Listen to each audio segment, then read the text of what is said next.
In the battlefield, there was a ghost in human form, someone no one had ever seen, and no photos of him existed.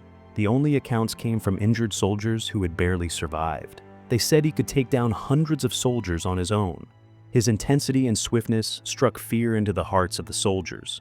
He completed missions alone that were deemed impossible. He could either be a single warrior or an entire group. No one knew for sure. All they knew was that these Asian ghost warriors were feared by everyone. The story begins with this very warning. At the start, we see a group of foreign soldiers who have received intel about a ghost warrior hiding in an abandoned building. They launch a massive mission to capture him. But if capturing him were that easy, his name wouldn't be on the list of the most dangerous warriors. As expected, this terrifying warrior starts killing the soldiers one by one, moving stealthily. And just like that, he wipes out an entire platoon and vanishes from the location forever. Next, we are shown a village in Japan. On an empty road in the village, a little girl is seen walking absent-mindedly. Along the way, she notices a dog that had died in an accident. She takes the dog to the seaside and buries it. Afterward, she goes to a shop where suddenly a man appears behind her. This is where we learn that the man's name is Toshiro, and he had adopted this little girl. Her name was Sachi, and she called Toshiro uncle. They loved each other deeply, and now ran this shop on the outskirts of the city to make a living. However, Toshiro was a mysterious man. He couldn't sleep well at night and was haunted by strange nightmares. He preferred being alone. Occasionally, while working, he would freeze, lost in thoughts of his past life. Through his nightmares, we come to understand that Toshiro was the terrifying ghost warrior. To cope with his mental state, Toshiro had not only adopted Sachi, but was also under the care of a doctor. On this day, he had gone to see the doctor again. Toshiro told the doctor, "Every night in my dreams, I see myself killing hundreds of people, but I never feel any remorse. Why is that?" The doctor asked, "Have you ever thought about your own death?" Toshiro replied, "No, I have no experience of death, so I've never thought about it." The doctor said, "Learn to comprehend your own death, and you'll understand the value of others' lives." Meanwhile, Sachi had gone to the hospital to visit an injured man named Kenji. Kenji was a close friend of Toshiro's. He had suffered facial injuries and was paralyzed from the waist down. Sachi called Kenji uncle as well. That day, the two of them went to a beautiful spot far from the hospital. Toshiro also joined them there. Toshiro loved Kenji dearly because Kenji had been injured while trying to save him during a mission. After their meeting, Toshiro was heading home with Sachi. That's when he noticed a group of suspicious men on the road. Without wasting any time, Toshiro sent Sachi home and went off to investigate the situation himself. And this is where the iconic scene unfolds. Even though Toshiro is held hostage from behind, in the blink of an eye, he kills the girl and keeps moving forward. Another man shoots at him, but Toshiro dodges the bullet and stabs the man's throat with a pen, killing him instantly. Despite all this chaos, the people present there fail to understand what's happening.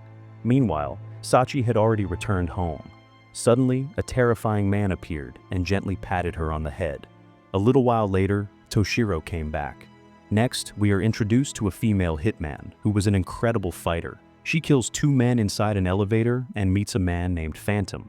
This is where the reason behind all these events starts to become clear. Phantom was a former commander under whom Toshiro and many other commandos once worked. However, Toshiro suddenly decided to leave Phantom's team to live a normal life in Japan. To Phantom, this decision felt like treason, as it went against the principles of a commando. So, he sent a team of his loyal commandos to kill Toshiro. We've already seen how Toshiro dealt with them. Phantom then began assembling a new team of commandos to kill Toshiro. This team included commandos with code names like Fox, Eagle, Tiger, and more. Meanwhile, Toshiro was sitting at a hotel with Sachi, eating food with one of his friends. On TV, the news was broadcasting the day's events, reporting that the bodies of an unknown man and woman were found in the middle of the city. Seeing this, Toshiro realized that more people would be coming after him soon. So, he left Sachi with his friend and started heading back to his shop. On the way, a group of men showed up intending to kill Toshiro, but Toshiro, with his unique fighting style, managed to kill them all. Later, when he reached his shop, Phantom's commando group was already there, waiting for him. Calmly, Toshiro started taking them out one by one. None of them could stand a chance against Toshiro's speed and skill. After eliminating all his enemies, Toshiro sat down peacefully to eat. Just then, two men entered his shop. These men were sent by Kenji to help Toshiro. They were usually tasked with cleaning up bodies. Toshiro told them, "Don't be scared by the bodies." With that, he assigned them the task and left the shop. The two men completed their work and returned to Kenji. They asked him, "Boss, you got into this condition while trying to save Toshiro. So, why are you still so worried about him?" Kenji, hitting them lightly, replied, "Even if I die for Toshiro, it won't bother me. I sent you to help him, so just focus on your job." Meanwhile, Toshiro, who was out of the shop, called Sachi from a telephone booth. They were chatting when suddenly the female hitman attacked him. A fight broke out inside the small telephone booth. Toshiro fought with all his might, making sure that Sachi, on the other side of the call, wouldn't find out about the fight. Finally, he slit the woman's throat, killing her. Afterwards, Toshiro goes to meet his friend Kenji. He had realized that the war was not over yet. He needed Kenji's help for the upcoming battle, so he wanted to learn about the experiences of the two boys Kenji had sent. Kenji says, "Max is very experienced, but the boy named Mataru has never been on a mission before. I don't know how he'll perform." Meanwhile, Max and Mataru are sitting and talking. "What's going on with all this?" Max says, "Phantom, through his commandos, has been committing various international crimes, such as extrajudicial killings, genocide, brainwashing captive children, and more. This is why Toshiro left Phantom's group for good. But for Phantom, this was like an insult, so now he's desperate for revenge. Anyway, there's no point in overthinking this. Kenji told us to cover Toshiro, and we'll just focus on doing that job well." Meanwhile, we see Phantom trying to contact a fearsome commando named Dark. In fact, Dark and Ghost, Toshiro, were once good friends, but due to their differing principles, they went their separate ways.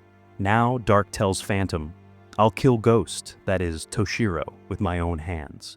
Don't get in my way." Meanwhile, Toshiro himself prepares for a fierce battle. With the two assistants provided by his friend, he plans to strike Phantom and destroy him before Phantom can attack them. While planning, suddenly Phantom's men arrive to kidnap Sachiko, who was at home. Shortly after, Toshiro's friend calls him and says, "We can't find Sachiko." Hearing this, Toshiro replies, "Don't worry, Sachiko is with me." In reality, Phantom thought he could capture Toshiro through Sachiko. But this was entirely part of Toshiro's plan, to use Sachiko to locate Phantom, kill him, and end all the trouble once and for all. Meanwhile, Phantom tells Sachiko, "You know, your uncle and you were the same. I once brainwashed your uncle too. But before I could brainwash you, you started calling Toshiro uncle, so he saved you and tricked me. But now, I won't let either of you go." Through Sachiko, Toshiro locates Phantom's hideout. It's in a high-security base in the middle of a mountainous forest in Japan. By then, Toshiro and his two assistants have already reached the forest. It's worth mentioning that after this point, the movie doesn't have much of a story. It's all action. A continuous 40-minute action sequence, something I've never seen in any movie before. Anyway, they knew there were about 200 armed soldiers there, and there were only 3 of them. But Toshiro says, "They're nothing to me, just cover me." With that, they start the battle. Toshiro takes down everyone single-handedly, while Max and Mataru cover him. Amidst all the fighting, a masked unknown soldier starts helping Toshiro by taking out Phantom's men. We'll find out who this person is shortly. Meanwhile, while covering Toshiro, Mataru gets separated and is attacked by a little girl. Mataru, thinking she's just a child, lets her go. But he doesn't know that this girl is a killer created by Phantom, and she kills Mataru. Before dying, Mataru says, "Kenji, forgive me. I couldn't protect Toshiro." Meanwhile, Toshiro had already come face to face with 2 experienced soldiers. These 2 gave him a bit of a challenge, but Toshiro used his special technique to take them both down. At that moment, the little girl who had just killed Mataru appeared in front of him. Toshiro could tell from the blood on her clothes that she had definitely killed someone. She attacked Toshiro, but he kept fighting back, defeating her like she was nothing more than a pile of straw. The girl, unable to do anything, activated the bomb tied to her chest. But by that time, Toshiro had already cut the wire to the bomb. Afterward, he killed her and kept moving forward. Now, Toshiro took his special dual sickles in hand and began fighting with nearly 10 to 15 soldiers. After defeating these gunmen, another group of 10 to 15 soldiers armed with knives approached him. Exhausted, Toshiro grabbed a knife and prepared for battle. After another intense fight, he managed to defeat them all. Just then, the man who had been killing the Phantom members all this time appeared behind him. This man was Dark, the commando who used to be Toshiro's close friend. However, Toshiro had left his friend behind for the sake of a little girl. Dark was here to kill Toshiro, but now he said nothing. Meanwhile, Phantom was telling Sachi a story. "Your uncle Toshiro. I gave him the name Ghost. He followed my orders in many national and international missions, like in Afghanistan, Iraq, and Vietnam. He was so deadly that just hearing his name would make people fear him." Before Sachi could finish listening to the story, Toshiro entered the Phantom building. He quickly killed the remaining soldiers and stormed into Phantom's room. Finally, Toshiro saved the little girl. By that time, Max had also arrived.